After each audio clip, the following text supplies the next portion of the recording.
Hello everyone, my name is Monit Kachawa. Welcome back to EduExcite classes. In today's session, we will start 970942 of May June 2020, paper 4 mechanics. Okay. Before going on, please read all the instructions given in the paper, specifically the last one, which are very important. That is the three significant figures. We have to answer the numerical in up to three significant figures and one decimal value for any angle in the degrees if we are calculating any angle in a particular question. Also, whenever we are supposed to take the value of acceleration due to gravity, we are supposed to use 10 meter per second square. Okay, so let us start with the very first question. A tram starts from rest, moving with uniform acceleration for 20 seconds. Then it travels at a constant speed, that is capital V, for 170 seconds before being brought to rest with a uniform deceleration of magnitude twice that of the acceleration. We are supposed to calculate the total distance is 2.775 kilometer. The first part, we have to draw a sketch of velocity versus time graph stating the total time for which the tram is moving. Okay, so you can see from the first statement it is starting from rest, so I have taken y axis as the velocity meter in meter per second and the y axis as time in the second. Please mention the unit whenever you are supposed to draw the velocity time graph or displacement time graph in the question. Now as the tram is starting from the rest, so the graph will start with the origin, because at t equals to 0 the velocity is 0, that is the at rest. Now for first 20 seconds it is having a uniform acceleration, and we know that for uniform acceleration the velocity versus time graph is a straight line with an increasing, or you can say with a positive gradient. So I have drawn a straight line and mark this point as capital V at 20 seconds. Now in the next statement it is saying now it moves with the same speed V for another 170 seconds. From here I have added 170, so I get 190 seconds with a straight line parallel to the x-axis, because the velocity is not changing with respect to time, it is having a constant speed. Before being brought to rest, now when the tram is brought to rest, it means the velocity is 0 with a uniform deceleration of magnitude twice that of the acceleration. For example, if I have the acceleration a in the first 20 seconds, so in the last when it brought to rest the acceleration will be minus 2a, because it is having a magnitude twice that of the acceleration, and minus shows the deceleration, and the total distance is given as 2.775 kilometer. Now we are supposed to calculate the total time. So we know that acceleration is change in velocity per unit time, so I have considered the acceleration in the first 20 seconds, so I get the 20 equals to v by a. Now I will use this equation for the deceleration part. Now for the deceleration I can say minus 2a, because in the question it is given that we are considering twice the magnitude that of the acceleration, so it will be final velocity minus initial, that is the v, upon t. So minus and minus get cancelled, so v by 2a, and from the first equation v by a is 20, so v by a is 20, so 20 by 2 we get 10 seconds. So it will take another 10 seconds to get decelerating, and will at 200 seconds it will be at rest, so it will be plus 10 from 190, so I get the total time period for the motion is 200 seconds. So that is your answer. So it is of 2 mark. Okay, 1 mark for the correct value of 200 and 1 mark for the correct graph of velocity versus time graph. Okay, do not forget to mention the units and specify which you are taking as the x and the y axis. Okay, now the second part, we are supposed to calculate the value of this v. Now for this we will use one of the concept, that the area under the velocity versus time graph. This is the area, total area, and we know that the area under the graph is total distance for velocity versus time graph. So this is forms a trapezium. So the area of trapezium, we know sum of its parallel side into perpendicular height. So I have applied this formula and the total distance is already given and the question is 2.775 kilometer. I have converted this into meter, that is multiplying it with 1000. So I get the distance in meter. Applying the formula, the height is V and sum of the parallel distance is 170 plus 200. By calculating, you will get V equals to 15 meter per second is your answer for the V. Okay, fine. Now the C part, find the magnitude of the acceleration. So we have already calculated the value of V. So A will be nothing but the change in velocity upon time. So just putting up the value, you will get the answer 0.75 meter per second square. So 1 mark for the use of this formula and 1 mark for correct answer. Similarly here also 1 mark for the use of total distance is equals to the area under the curve and 1 mark for the correct substitution and correct answer. Okay, so here we have concluded the first question. If you have any doubt related to any part of the question, you can just comment in the under the video and I will get back to you as soon as possible. Also, to buy the PDF of this video, you can see the description. Okay, question number 2. This is the common question. It comes in every paper for the equilibrium part. We are given some coplanar forces as shown in the diagram with a particular angle. The system is in equilibrium. So we know that whenever the system is in equilibrium, we are supposed to resolve the forces into horizontal and vertical, and then we have to balance the forces and calculate the unknown variables. So we have done the same thing. First step is to convert all the forces into horizontal and vertical. We all know that how to resolve the forces. Starting for any one, let us take this as the vertical and this as the horizontal line.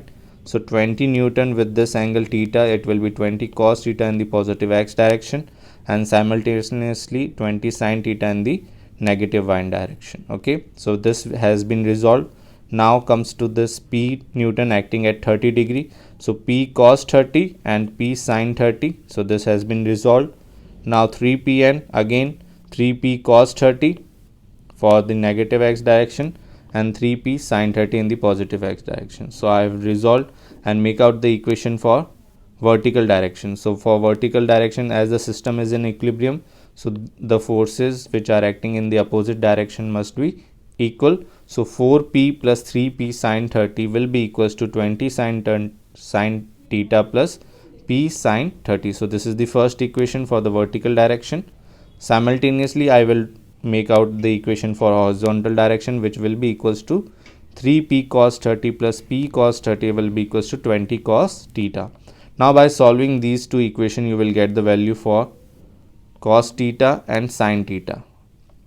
Okay, so by using this, I will get a value for cos theta, which is root 3P by 10, and by solving this, I will get sin theta equals to P by 4.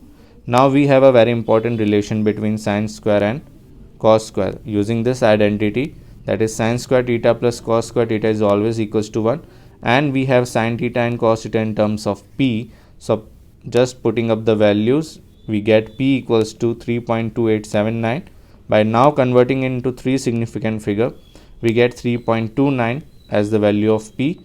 Now putting this P in any of the equation, either in sin theta or cos theta, you will get theta equals to 55.3 degree. Now you have to answer up to 1 decimal for any angle as mentioned in the instruction part. Okay, so we get both the values for P, that is 3.29, and theta, that is 55.3 degree.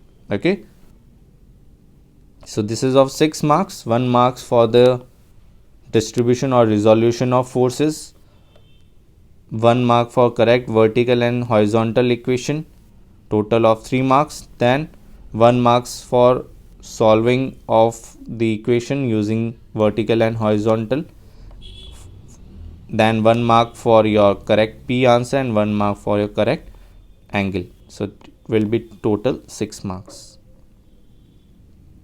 Okay, now the question number 3. We are given a particle of mass 2.5 kg which is held in equilibrium on a rough plane inclined at 20 degree to the horizontal by a force of T Newton acting at 60 degree with the line of greatest slope. The coefficient of the particle and the plane is 0.3. Now we are supposed to find out the greatest and the least possible values of T. Now most of the students get confused how to find out the greatest and least possible. Okay, so we will solve individually for the greatest as well as for the least. Now as you can see, again I have to resolve the forces which are acting at an angle. So I have taken this as the horizontal along the slope and the perpendicular from the slope will be the vertical direction. So this T cos 60 will be along the slope in the upward direction and T sin 60 will be perpendicular to the slope. Also the weight will also be resolved along the slope and the perpendicular to the slope. So it will be 2.5 g sin 20, that is mg sin theta in the along the slope in the downward direction, and 2.5 g cos 20 will be acting perpendicular to the slope in the downward direction. So the normal contact force will be again in the upward direction. Fine. So we have resolved the forces as shown above. Now for the greatest value of T. First we are solving for the greatest value of T. So for the greatest value of T, you have to remember that the T will be maximum. If I want the value of magnitude of T to be maximum, so the friction will be acting in the downward direction because it will be sliding it in the upward direction. As it is in an equilibrium, so now the tendency of this object is for this T Newton will be to move the object in the upward direction, so the friction will be act in the downward direction for the greatest value. So I have written here, for the greatest value of T, friction will act down the slope. I hope now you understand why the friction is acting in the downward direction. So the T value will be maximum. Now balancing the horizontal and the vertical again. So T cos 60, that is the along the slope.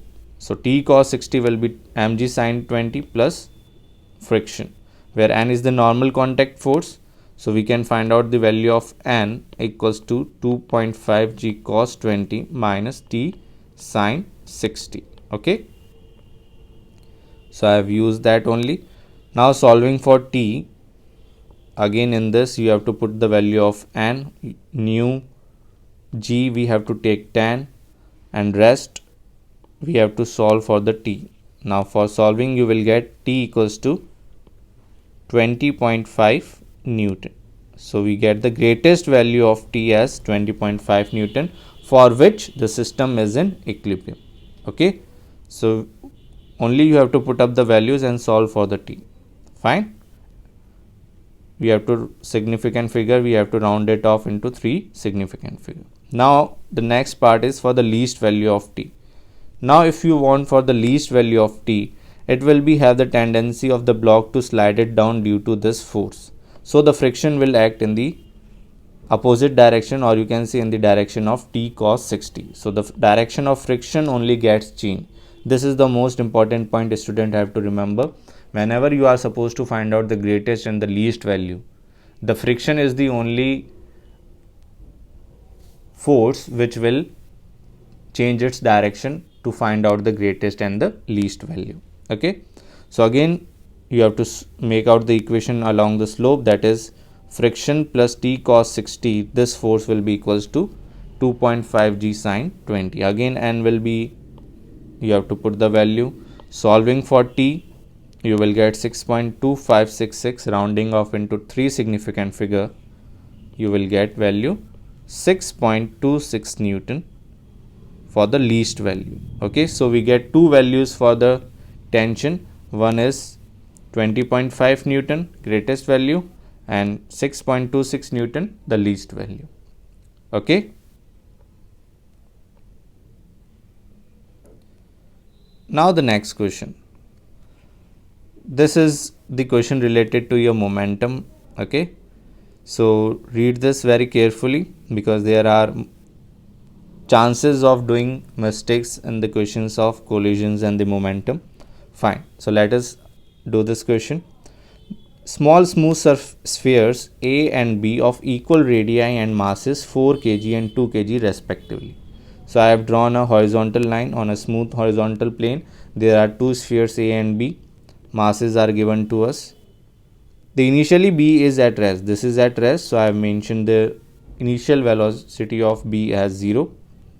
A is moving towards B with a speed of 10 meter per second. After sphere A after the sphere collide A continues to move in the same direction. So you can see after the sphere collide A continues to move in the same direction but half the speed of the B. When this ball will collide with B, it will move to in the same direction but now with the speed half of that which with B is moving.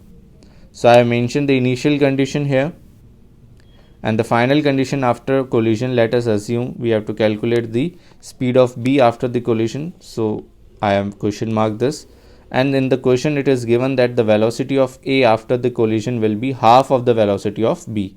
So I have mentioned it Vb by 2 in order to minimize the unknown variable. Now this is the most important part of this question, applying the law of conservation of momentum, which says that momentum before the collision is equals to momentum after the collision. So we know that momentum is mass into velocity. So this is the initial cases. So ma ua, mb ub are the initial momentum and ma va and mb vb are the final momentum. So now putting up the values as it is in a state of rest, so it will be 0. This is the momentum of sphere A. Now va replacing with vb by 2. Solving for vb we get 10 meter per second for the speed of B after the collision. So this is the answer for your A part. You have to just use the conservation of momentum. Although I have mentioned all this so that when you buy the PDF, it will be more clear to you how we get the values. So in the examination, no need to mention all these things. You are just supposed to apply the conservation of momentum. You will get 1 mark and 1 mark for the correct answer. Also from this we can conclude that the velocity of A after the collision will be 5 meter per second. This value will be required in the upcoming parts. So I have mentioned it here only. Now this a third small sphere C of mass 1 kg and with same radius as A and B is at rest on the plane. Now B collides directly with C. What is this? Here is another ball C of mass 1 kg. Now this ball B collides with C. After the collision, B continues to move in the same direction but 1/3 of the C.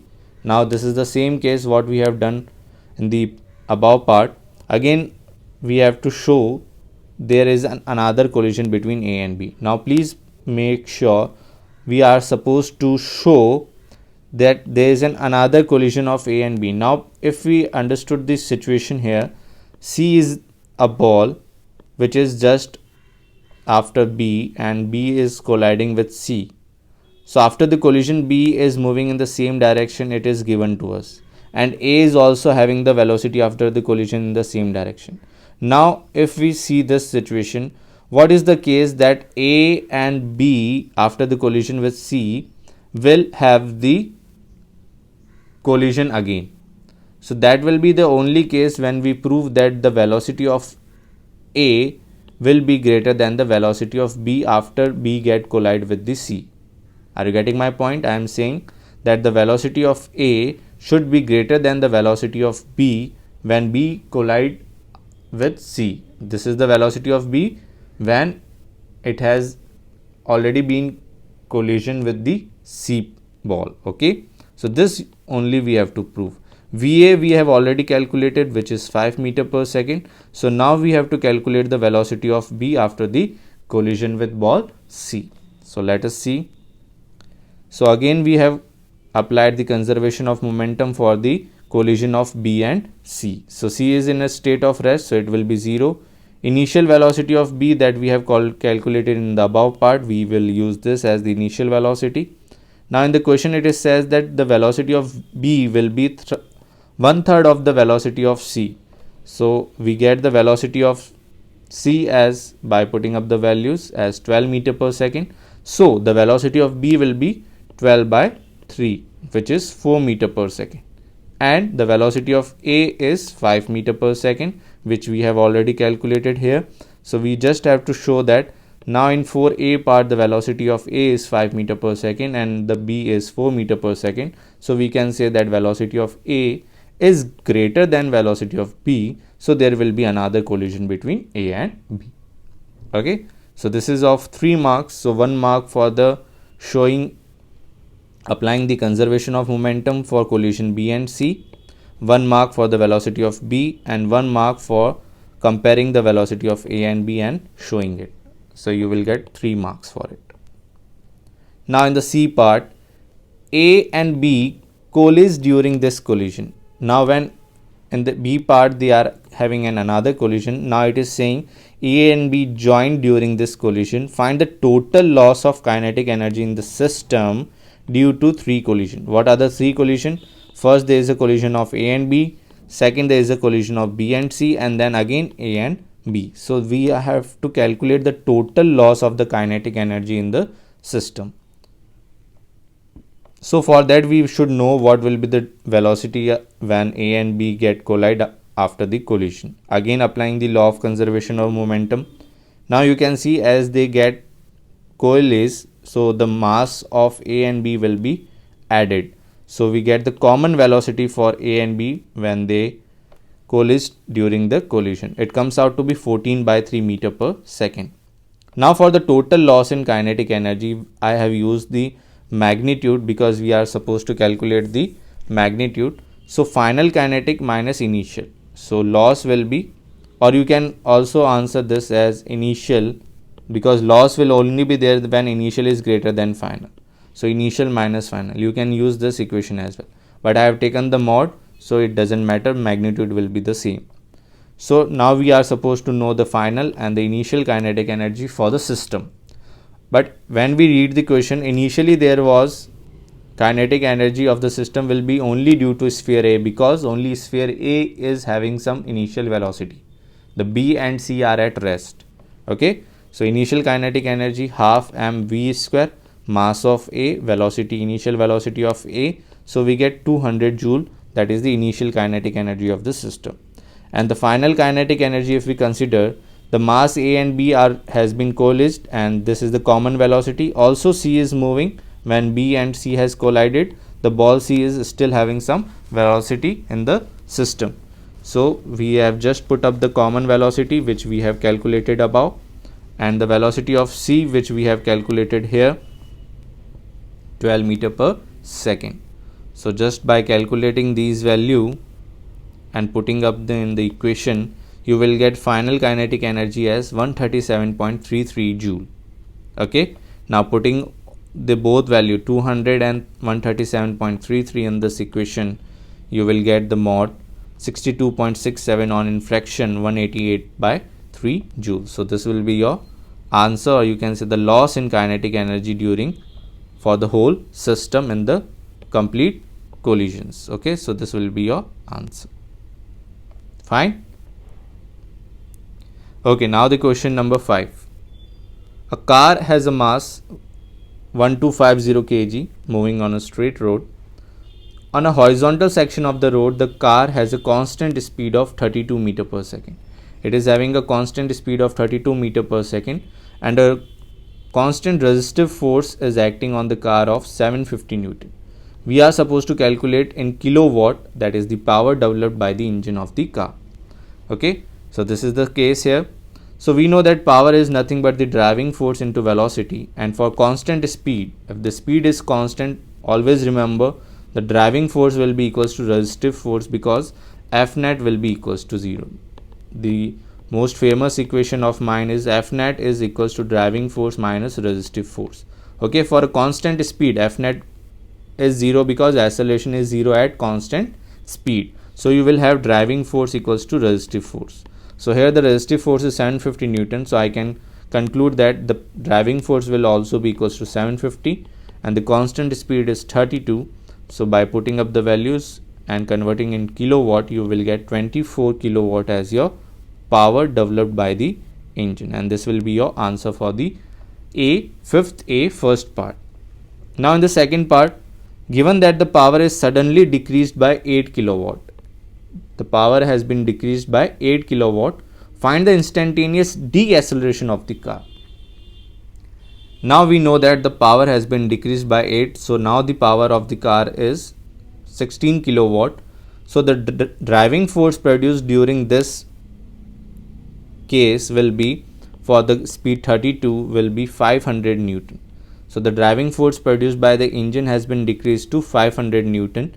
So now using this equation of F net, we can calculate the deceleration, that is mass into acceleration will be equals to driving force, and the resistive force is constant throughout the motion, that is 750. So by putting up the values, we get acceleration, that is in negative. It is coming in negative because it is decelerating. So minus 2 meter per second square is the magnitude of the deceleration of the car. Okay. Now in the B part, on a section of the road inclined at sine 0.096 to the horizontal, the resistance to the motion of the car is this, that is, it is depending upon the velocity when the speed of the car is v in meter per second. The car travel up this section of the road at constant speed with the engine 60 kilowatt. Now in the question it is mentioned that the engine is working at 60 kilowatt. We have to find out the constant speed. Again, we know that at a constant speed, the driving force will be equals to resistive force. Okay, so the driving force will be equals to resistive force. These all are the resistive force. The question is saying it is depending upon the velocity. So this is the resistive force, and this is the component of the weight which is acting down the slope. This will also act as a resistive force. So the driving force will be equals to this, and power is equals to driving force into velocity. So we will get a quadratic equation when we put up the values, and then if we simplify the quadratic equation and solving for v, you will get two values for v because this is a quadratic equation. We will ignore the negative value, so by taking the positive, we get the velocity of the car at that moment, that is the constant speed of the car, comes out to be 25 meter per second. So this will be your answer for this B part of the question number 5. Okay, I hope it is clear to you. You have to just put up the values, you can solve by your own, you will get the same answer. And if you have any doubt anytime, you can comment. It will be replied as soon as possible. And please share with your friends, those who are attempting or those who are having any exam in the upcoming sessions. Okay, now the question number 6. A particle P moves in a straight line.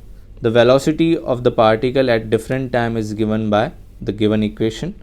We are supposed to draw the velocity versus time graph from 0 to 13.5 second. Now, if you look at the nature of the equations, we can generally conclude that it is a linear equation. So we have a straight line graph for 0 to 5 and for 7 to 13.5. But for this, from 5 to 7, it will be a curve because it is of power 2, that is of quadratic nature. So if we just look at the values, at t equals to 0, the velocity is 1. So at t equals to 0, the velocity is 1. Before that, I have taken y-axis as velocity in meter per second and the x-axis as time in seconds. So at t equals to 0, I get value as 1, and we know that it will be a straight line increasing because it is a positive, having a positive gradient. And at 5, if I say, it will be having v equals to 11. So I have drawn a straight line from 0 to 5 for the complete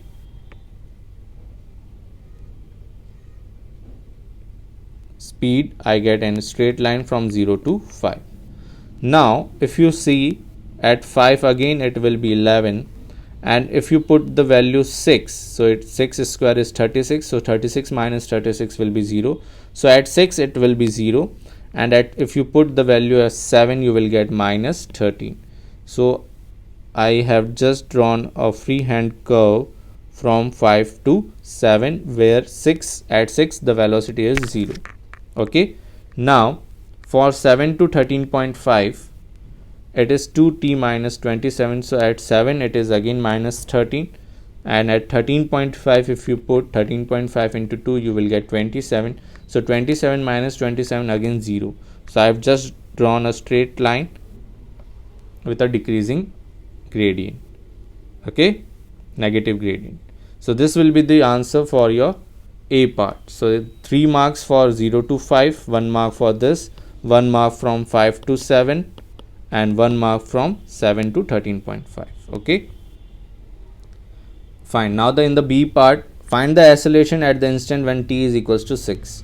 So when t is equals to 6 we have velocity as 36 minus t square, and we know that relation between the velocity and acceleration in the calculus part, that is acceleration is equals to differentiation of velocity with respect to time. Now differentiating this with respect to time, we get a equals to minus 2t, and t equals to 6, we get acceleration as minus 12 meter per second square. The minus sign again is showing that it is a deceleration, and it is deceleration because the velocity is decreasing with respect to time. Okay, fine. Now in the C part we are supposed to calculate the total distance traveled by P from 0 to 13.5. So I have divided this into 3 parts, S1, S2 and S3. S1 from 0 to 5, S2 from 5 to 7, and S3 from 7 to 13.5. Now if you see the graph which we have drawn in the first part, from 0 to 5 is we can calculate it by the area under the curve. So it is a trapezium, so you can find out the area. This is S1. Now for calculating the S2, this will be the most important part, because it is, if you just integrate from 5 to 7 directly, then you will get the displacement, and here the displacement and distance are not equal because the velocity is being changing, and or you can say the direction has been changed during the motion. So distance and displacement will not be equal. So how we will solve this, please have a look. So area under the curve for 0 to 5, directly half into sum of its parallel side into perpendicular height, that is the area of trapezium. We get S1 equals to 30 meter. Okay, so this is the equation number 1. Now for S2, this is the most important part. Most of the students generally do the mistake in this. Please make sure you understand it completely with the video gets over. Okay, so V is 36 minus t square from 5 to 7. So if I want to calculate the distance, we have a relation that integrating the velocity with respect to time give us the displacement. So I have divided it further into 2 parts, one for the positive region from 5 to 6, and for 6 to 7 I have taken a mod because it is a negative region. From 6 to 7 you can see the area is below the negative axis, so it comes out to be negative, but for the distance we have to take it the mod. So I have divided this into 2 parts, one for the above the positive axis and one for the below the negative axis. For this I have taken the mod. So I will be getting the perfect answer for the distance, that is S2. So now you have to put up the limits from 5 to 6 and 6 to 7, and integrating 36 minus t square with respect to dt, you get 36t minus t cube by 3 from 5 to 6 and from 6 to 7. Okay, now just put up the values and solve. You can solve it by your own, and by solving you will get S2 as 12 meter. So from 5 to 7 the particle has moved 12 meter. Again for S3 it is a straight line, that is the, you can see here, this is a triangle forming. This will be the base, this will be the height. So this half base into height, we will get S3. So we have calculated S3, half base is 13.5 minus 7 into perpendicular height, that is 13. So you get 42.25 meter. Now for the complete, by using the first, second and third equation, by adding up all the values, you will get the final answer, that is 84.25 meter as the total distance traveled by the object from 0 to 13.5 second. Okay, so you can solve it by your own and you can cross check. To buy the PDF, you can see the description, and in case if you want any one-to-one tutorials or any weekly online classes or any doubt solving sessions, you can contact me at this is my WhatsApp number, or you can email your request for the buying of any PDF of my video or for any classes. Okay, or and if you know anyone for the IGSE, AS and A level physics also, I provide the same. You can check my other videos in the playlist section.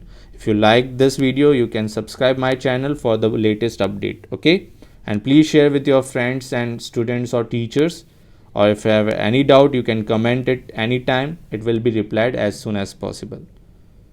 Thank you.